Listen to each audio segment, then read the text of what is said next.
Alright, welcome back everyone. This series is going to be all about core training, which I'm very excited to share with you all. In this episode, we're going to discuss what these muscles are, what they do, and how to target them in your own training. So when we're talking about the abdominals, it's important to note that there are three unique subsections to your abs, and we're going to work our way from the inside out. But you have a deep layer, an intermediate layer, and a superficial layer. So the first muscle that we're going to talk about today is the diaphragm.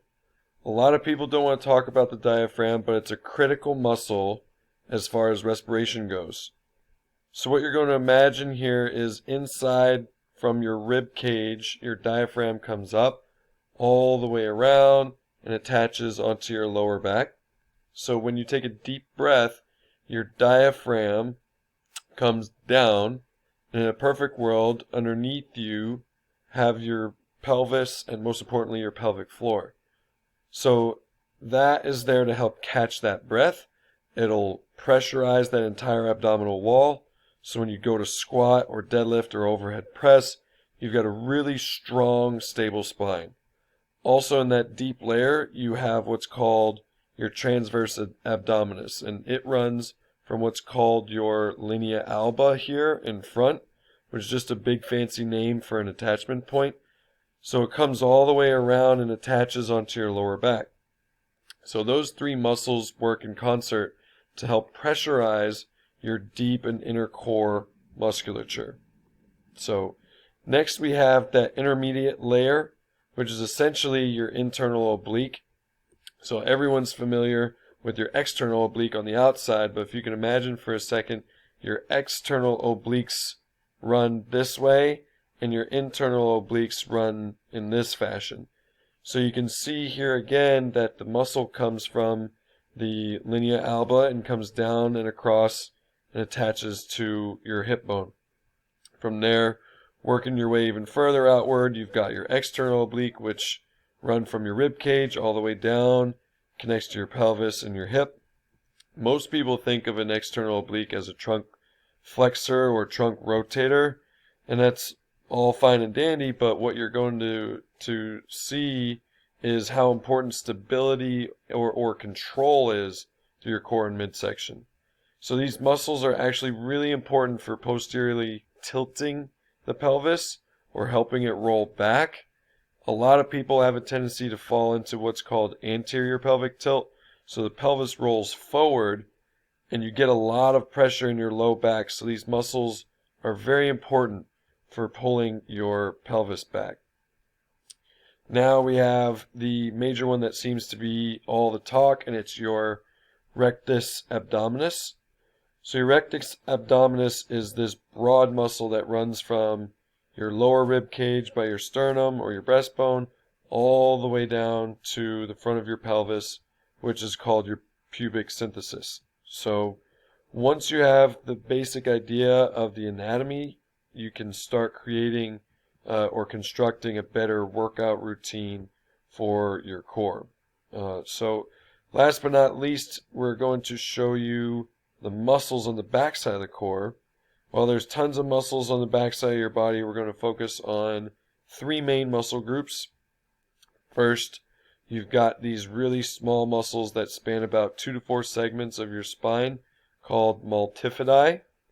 Now you're never going to see these muscles, but they're important because they help give your spine feedback to your brain as to where it is in space, and they help you control little movements throughout your spine. So you've got your multifidi. Next, there's a big muscle called the quadratus lumborum, or QL for short, and it runs from the top of your hip all the way up to your lower back.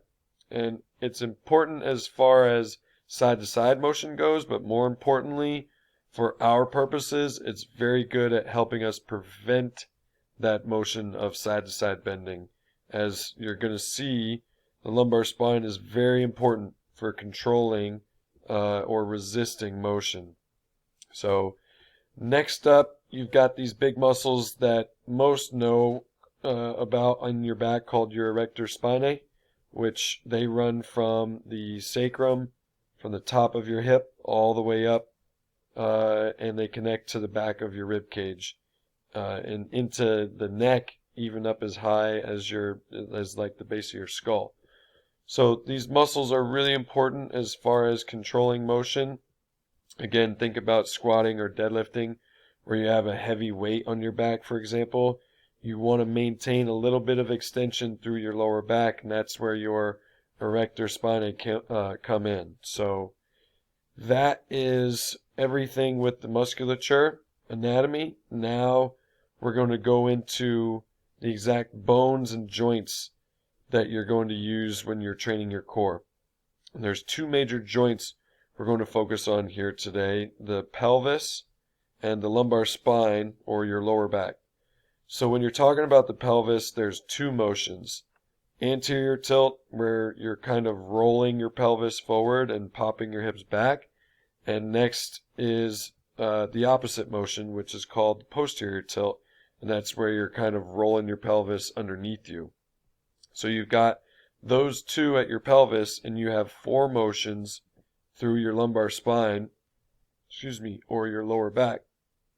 The first is called lumbar flexion, or just what you do when you bend over to touch your toes. And the opposite of this is called lumbar extension, where you just come back up. So for example, if you reach up high and arch your back, that's another idea of lumbar extension. Next up, if you're thinking more side to side motion or rotation, you have what's called side bending or lateral flexion. And the last one would be rotation, such as just like squaring up and rotating from one side to another.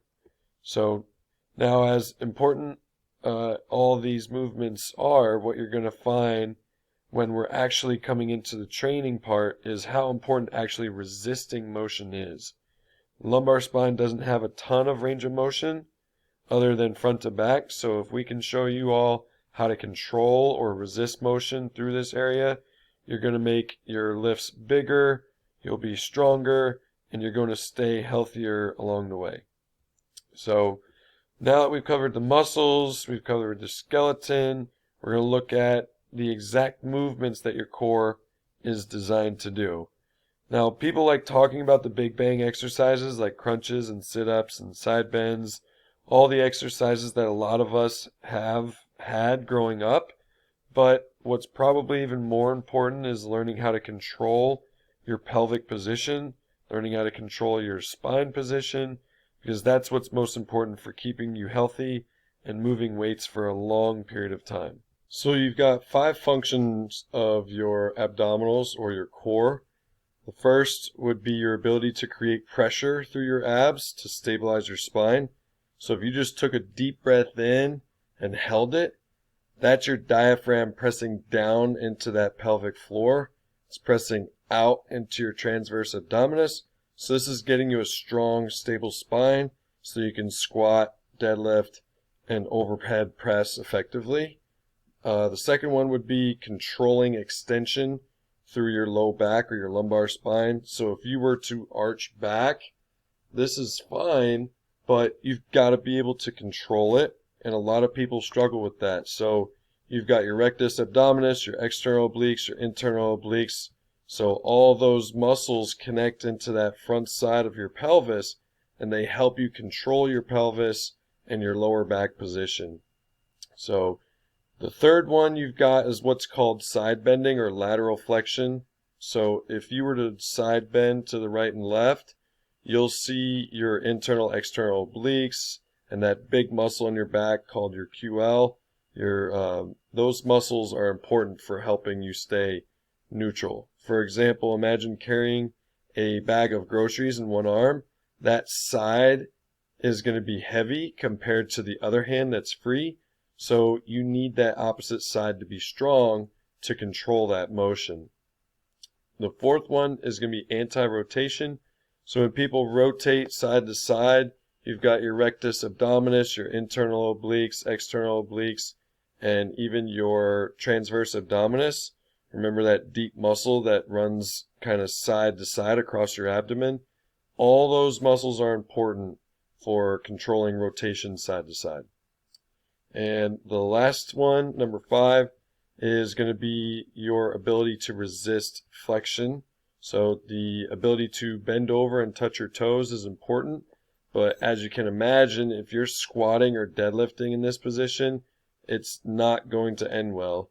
You're either going to end up injured or not be able to move as much weight as possible being in that position. So the ability to resist flexion or keep yourself from getting rounded over is not only going to keep you healthier, but it's going to allow you to squat, deadlift, overhead press more weight.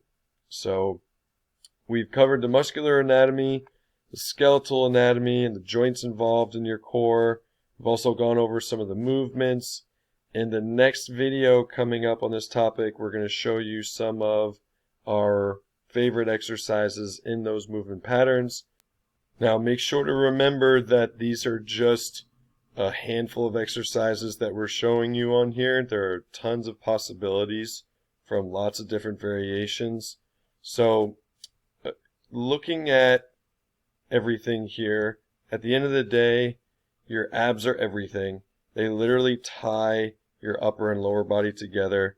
So whether you're in this purely focused on physique or you just want to lift more weight, you've got to have a strong, stable midsection to do that. So if there's two things that I can get you to take away from this video, number one, it's not just about moving through your core and your lumbar spine, it's being able to resist motion through that area. Secondly, again, the physique side of things, I get that.